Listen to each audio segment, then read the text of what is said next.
Hello viewers, আসসালামু আলাইকুম। তো চলে আসলাম নতুন আরেকটি ব্লগ নিয়ে। এটা আমার জীবনে খুবই একটি খুশির মুহূর্ত, আর এটাকে আমি মিস করতে চাচ্ছি না। তাই ভাবলাম আপনাদের সাথে একটু শেয়ার করি। আমাদের বিয়ে হয়েছে প্রায় 5.5 বছর হয়ে গেছে। এর ভিতরে আমার হাজব্যান্ডের একবারও মনে হয়নি যে আমার ওয়াইফকে নিয়ে একটু ঘুরে আসা দরকার। তো যাই হোক, এত বছর পরে যেহেতু আমার স্বামী বলতেছে চলে একটু রিস্কে দিয়ে ঘুরে আসি, আমি তাড়াতাড়ি করে রেডি হয়ে গেলাম। রেডি হয়ে বেরো হয়ে গেছি, দেখতেই পাচ্ছেন রিস্কায় উঠে গেছি।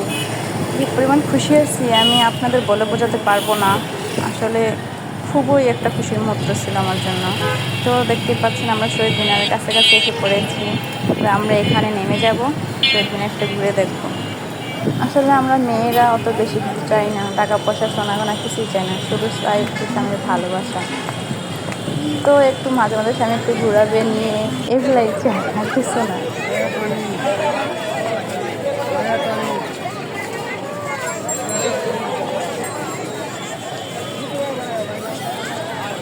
আসলে আমি ভিডিও করছিলাম, সেটা আমার হাজব্যান্ডের পছন্দ হচ্ছিল না, আসলে উনি এসব পছন্দ করে না।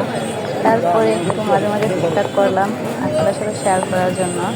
তো এরপর আমরা এখানে কিছু ফটো তুললাম। আমার হাজব্যান্ড আমাকে কিছু ফটো তুলে দিল, আমি আমার হাজব্যান্ডকে কিছু ফটো তুলে দিলাম। তো এখন আমরা শহীদ মিনার থেকে চলে যাব অন্য কোথাও।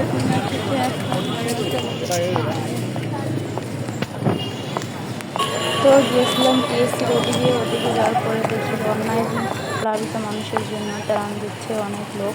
তো ওদিকে অনেক জ্যাম ছিল, আসা খুবই মুশকিল হয়ে গেছিলো। তারপরে তো আলহামদুলিল্লাহ ভালোই ঘুরেছি, অনেক মজাও পেয়েছি। থ্যাংক ইউ সো মাচ আমার হাজব্যান্ডকে।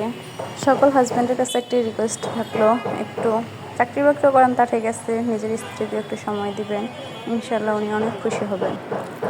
যাই হোক, ভিডিওটি আর বড় করবো না। যে বাসায় এসে আমার হাজব্যান্ডের ব্যাগটা আমাকে কিনে দিয়েছে।